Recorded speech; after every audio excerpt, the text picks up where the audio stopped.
నీకేం కాలేదు కదా? ఆడపిల్లలు ఎర్లీగా లెగుస్తారు. ఈ టైం దాకా పడుకొని లేవగానే బాగున్నారా బతుకున్నారా అనరు. ఇదే గనక మీ అత్తవారింటికి వెళ్ళి ఇలా నిద్రపోయావనుకో ఒప్పుకోరమ్మా అత్తగారు. అదేం లేదు నాన్న, ఏదో పీడకల. అమ్మా, డైనమిక్ జడ్జికి ఒక పీడకల డిస్టర్బ్ చేస్తుందా? ఏమిటమ్మా ఆ పీడకల? అది పర్లేదు చెప్పమ్మా. చెప్పకూడదు అమ్మా, కలలు చెప్పుకుంటే కీడిపోద్దంట. చెప్పు తల్లి. అది అమ్మ కూరలు బాలేదని మీరు డివోర్స్ కి అప్లై చేశారంట. ఆ కేసు నా దగ్గరకు వచ్చిందంట. అమ్మా, అది పీడకల కాదమ్మా, 30 ఏళ్లుగా ఎదురు చూస్తున్న బంగారు కళ. ఊరుకోండి, మీరు నన్ను ఎక్కడ వంట చేయనిచ్చారు? లక్ష్మి పుట్టినప్పటి నుంచి నా ముద్దుల కూతురికి నా చేత్తో వండి పెడితేనే తృప్తి అని వండి పెట్టారు. ఆ వంకతో వంట చేయటమే మానేసిందమ్మా. దీనికి కూడా నేనే వండి పెడుతున్నాను. సర్లేండి, ఇవాళ శుక్రవారం కదా, నేను గుడికి వెళ్ళొస్తాను. అమ్మా, ఏ దేవుణ్ణి హింసిస్తున్నావు? కనకదుర్గమ్మ గుడికి వెళ్ళొస్తాను. ఆ దేవతను దేవుడే కాపాడాలి. మిమ్మల్ని పోయిరా నాన్న, నాకు టైం అంటే ప్రాణం కాబట్టి నువ్వు టైంకి లెగవలసిందే. That's all. అబ్బా నాన్న, మళ్ళీ మొదలెట్టారా సుప్రభాతం? నాకు లేట్ అవుతుంది, నేను రెడీ అవ్వాలి.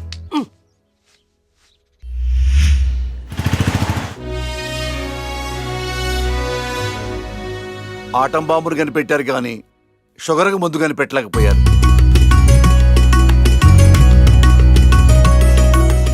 బంగారం, నీతో 2 నిమిషాలు మాట్లాడాలి. ఒక్క నిమిషం కూడా మాట్లాడను.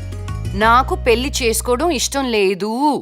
ఎప్పుడు చూడు పెళ్లి చేసుకోవడం ఇష్టం లేదు అనకు. నీ ఫ్రెండ్స్ అందరూ పెళ్లిళ్ళు చేసుకుని 2-3 పిల్లల్ని కూడా కనేశారు. మా ఫ్రెండ్స్ పిల్లల్ని కంటున్నారు, పక్కింటోళ్ళు పచ్చళ్ళు పెడుతున్నారు. ఈ డైలాగులు మానే ముందు ఏం చెప్పమంటావే?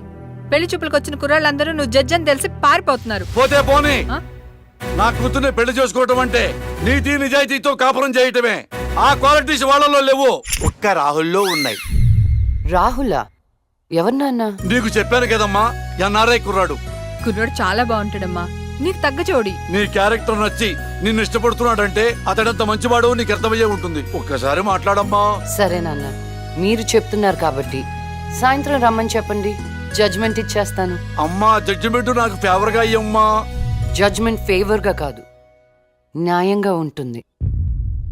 నేను బయలుదేరుతున్నా. థ్యాంక్ యూ తల్లి, నా కూతురు అనిపించావు. అమ్మా, నీకు పెళ్లి చూపులు లాంటి ఫార్మాలిటీస్ అస్సలు ఇష్టం ఉండవని ఆ కుర్రాన్ని శివాలయంకి రమ్మని చెప్పానమ్మా. ఒక్కసారి అక్కడికి వెళ్ళి మాట్లాడమ్మా. ఫస్ట్ టైం కలుస్తున్నారు కదా, గుళ్ళో అయితే మంచి జరుగుతుందని.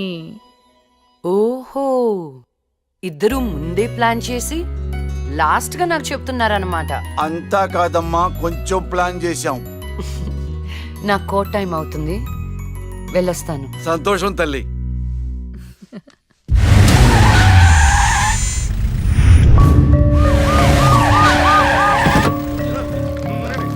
మరి ఈ జడ్జ్మెంట్ ఎలా ఉండబోతుంది? బాధితులకు న్యాయం జరిగేలా ఉంటుందా, లేక అన్యాయం చేసిన వైకుంఠం లాంటి క్రిమినల్స్ కి ఫేవర్ గా ఉంటుందా?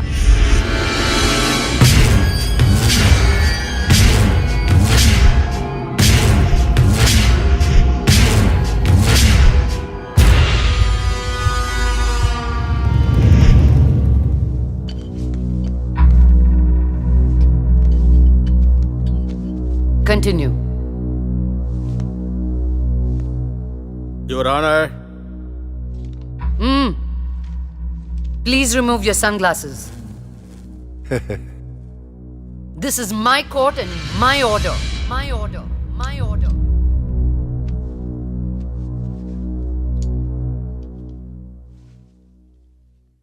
Continue. నా క్లయింట్ వైకుంఠానికి కంటైనర్ ట్రాన్స్పోర్ట్ బిజినెస్ ఉంది. అంటే వాటిని అద్దెకిస్తుంటారు. సలీం అనే వ్యక్తికి అద్దెకిచ్చినటువంటి కంటైనర్లో కొంతమంది అమ్మాయిలు పట్టుబడ్డారు. అంత మాత్రానికి నా క్లయింట్ని నేరస్తుడు అనడం భావ్యం కాదు.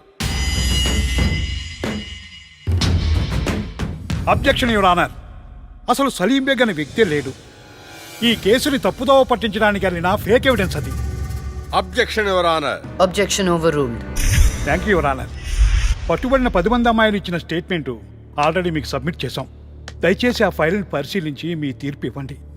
న్యాయాన్ని గెలిపించండి. మేడం, నా పేరు శైలజ.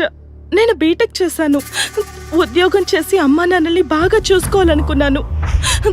కానీ ఒకరోజు ఆ వైకుంఠం బ్యాచ్ వాళ్ళు నాకు బలవంతంగా మత్తు ఇంజెక్షన్ ఇచ్చి కిడ్నాప్ చేసి దుబాయ్కి పంపించాలని చూశారు మేడం. నరకం చూపెట్టారు మేడం. చేతికి డ్రగ్స్ ఎక్కించారు. మేడం సిగరెట్ తో కాల్చి ఆనందించేవాడు. వాడిని వదలకండి మేడం, వాడిని ఉరి తీసేయండి.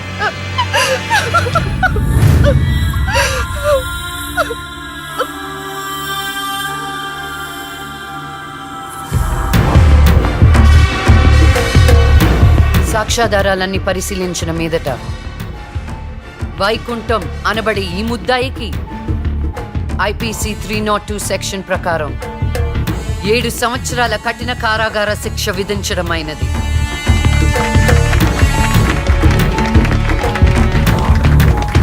The court is adjourned.